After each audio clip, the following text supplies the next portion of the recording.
읽을까요? 다 같이 읽습니다. 다니엘서 4장 35절입니다.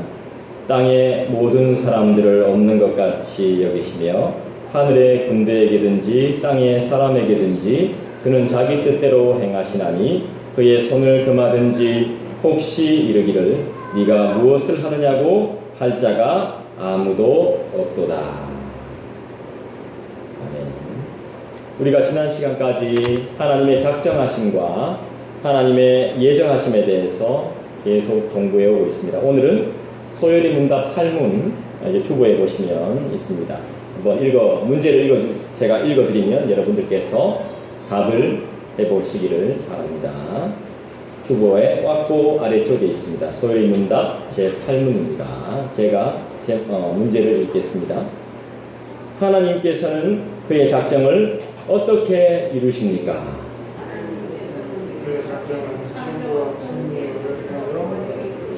네, 정답입니다.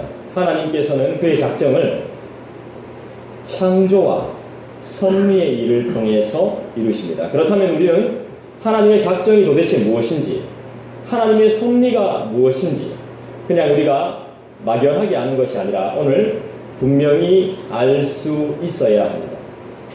창조에서 인간은 경배를 시작하게 됩니다.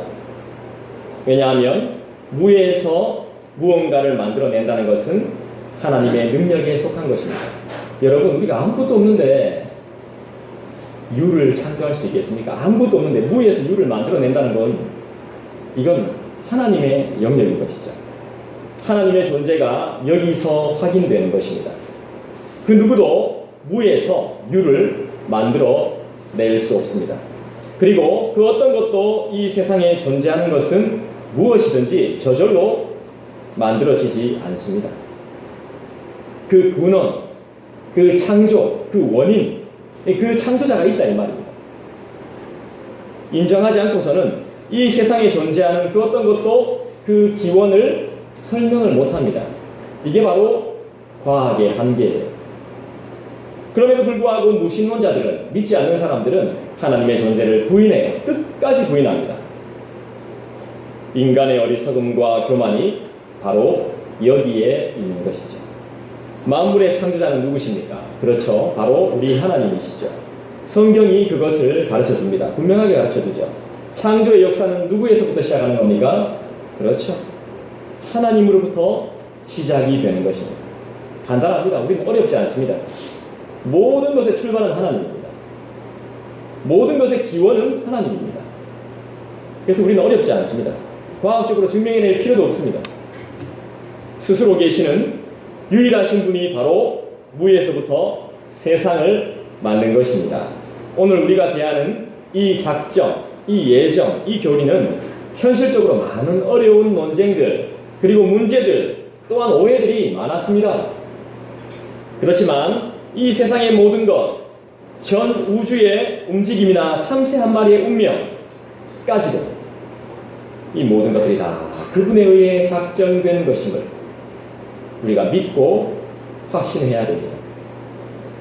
왜냐하면 성경이 이것을 분명하게 말씀해주고 있기 때문에 그렇죠.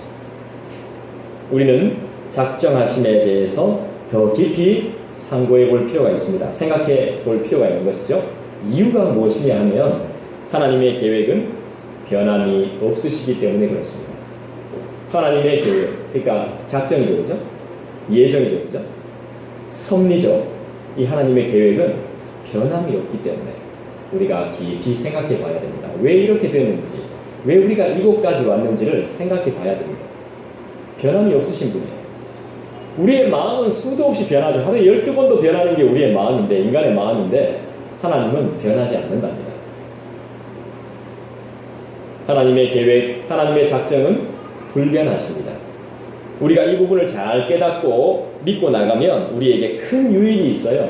여러분들이 신앙적으로 더 든든히 설 수 있어요. 그렇다면 이러한 하나님의 작정이 어떻게 인류의 역사 속에서 이루어지는지를 우리가 생각해 봐야 되겠는데, 하나님께서 작정을 이루시는 방법은 여러 가지가 있습니다. 오늘은 두 가지만 여러분들에게 소개하겠습니다. 첫 번째는 이 작정을 이루시는 방법이 아까 뭐라 그랬습니까? 답에 창조라고 그러죠. 창조. 창조를 통해서. 둘째는 뭐였죠? 섭리를 통해서였습니다. 창조는 뭡니까? 그렇죠. 아무것도 없는 것에서 세상에 존재하는 모든 만물을 만든 것이 바로 창조죠. 섭리는요, 하나님께서 만드신 세상을 그냥 내버려 두시는 것이 아니라 뭐예요? 이 세상이 창조의 목적을 따라, 하나님의 목적을 따라 움직이도록 보존, 통치, 보호 하시는 것이 바로 섭리입니다. 창조는 만든 것이라면, 섭리는 간단하게 이야기하면 뭐예요? 가꾸는 거예요. 가꾸는. 잘 가꾸어 나가야 되잖아요. 그냥 만들어 놓고 그냥 가만히 놔두면 안 되잖아요. 잘 가꾸어 나가야 되잖아요. 청소도 해야 되고 관리해야 되잖아요. 정리해야 되잖아요. 닦아야 되잖아요. 왜 안 닦으면 의자에도 먼지가 쌓이잖아요. 밤에 닦았는데 또 새벽에 지나다 보면 또 먼지가 쌓이잖아요. 관리를 해줘야 되는 거죠. 이 세상의 주인은 우리 인간이 아니에요. 교회의 주인은 우리 인간이 아니에요. 목사가 아니에요. 하나님인 거예요. 성도도 아니에요. 하나님이에요. 하나님. 우리는 그냥 청지기일 뿐이에요. 관리하고 보호하는 거예요. 관리하고 청소하는 거예요.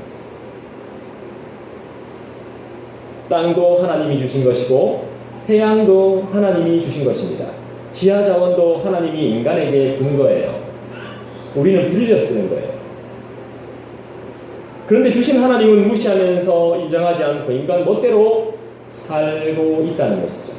인간이 이룩한 놀라운 과학 문명이라는 것도 인간 스스로 만들어낸 것이 하나도 없습니다.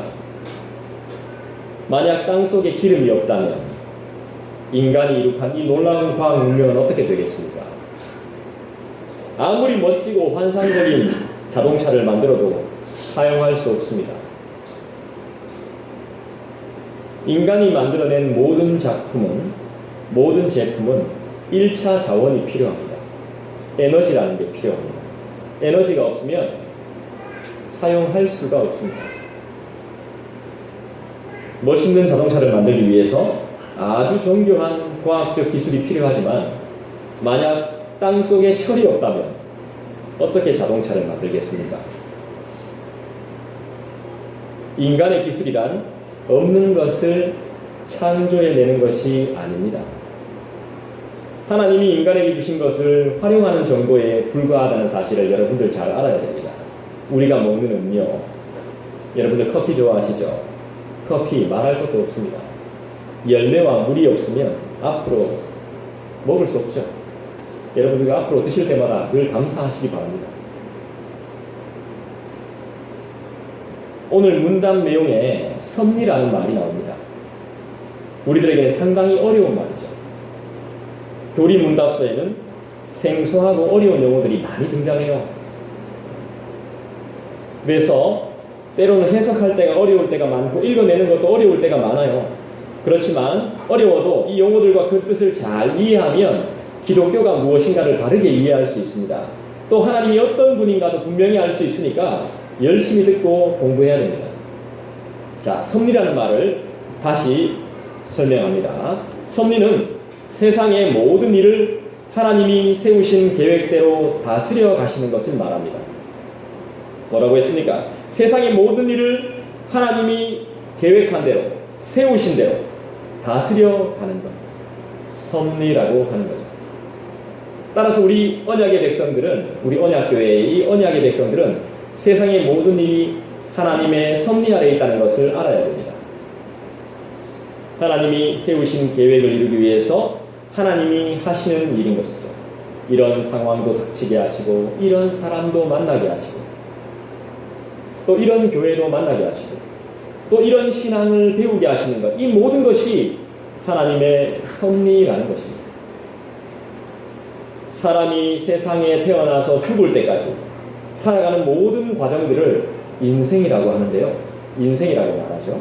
그리고 한 번뿐이기 때문에 일생이라고 말합니다. 그리고 모든 사람은 이 인생을 살아가면서 수도 없이 많은 여러 가지 일들을 겪게 돼요. 기쁜 일도 겪고, 슬픈 일도 겪고, 괴로운 일도 겪고 아픈 일도 겪고 이 여러 가지 힘들고 어려운 일을 겪으면서 살아가게 됩니다. 여러분들도 시간이 지나면서 우리는 자라가면서 여러 가지 일을 겪고 여기까지 오셨죠? 이처럼 우리가 살아가면서 겪는 모든 일들이 하나님의 섭리 아래서 일어나는 일들이라는 사실을 기억해야 돼요. 하나님의 섭리가 있다는 사실을 기억해야 됩니다. 하나님은 무슨 계획을 세워놓으셨을까? 앞으로 우리에게 이 가을에는 어떤 계획을 가지고 계실까? 여름이 가고 가을이 오는데 어떤 계획을 가지고 계실까? 이걸 우리가 한번 생각해 봐야 되고 그걸 기도해야 되는 거예요. 그러면 우리에게 일어나는 모든 일이 하나님의 섭리라면 왜 하나님은 하나님을 믿는 사람에게도 슬프고 고통스럽고 힘든 일이 있게 하실까요? 왜 하나님을 믿는 사람에게 괴로운 일이 있게 하시며 왜 하나님을 믿는데도 일찍 죽게 하실까요? 왜 우리를 병들게 하실까요? 하나님은 사랑이신데 하나님은 사랑이시니까 하나님을 믿는 사람은 항상 기쁜 일만 있어야 되고 힘든 일도 없이 편하게 살게 해주시면 얼마나 좋을까요? 그죠? 많은 사람이 이렇게 생각할 겁니다. 하지만 이건 사람이 하나님에 대해서 뭔가 잘못 생각하고 있기 때문이에요. 우리가 칠문을 공부할 때 말했는데 여러분 기억나시는지 모르겠네요. 하나님의 작정, 하나님의 계획. 사람들이 하나님의 계획이 뭔지를 모르니까 세상을 그냥 편하게 살고 싶은 거죠. 고생 없이 살고 싶은 생각 때문에 힘든 일이 있으면 주님 저는 주님을 믿는데 왜 이렇게 힘듭니까? 이렇게 반응하게 됩니다. 하나님을 반응만 하나요? 하나님을 원망하게 되죠. 나는 주님을 믿는데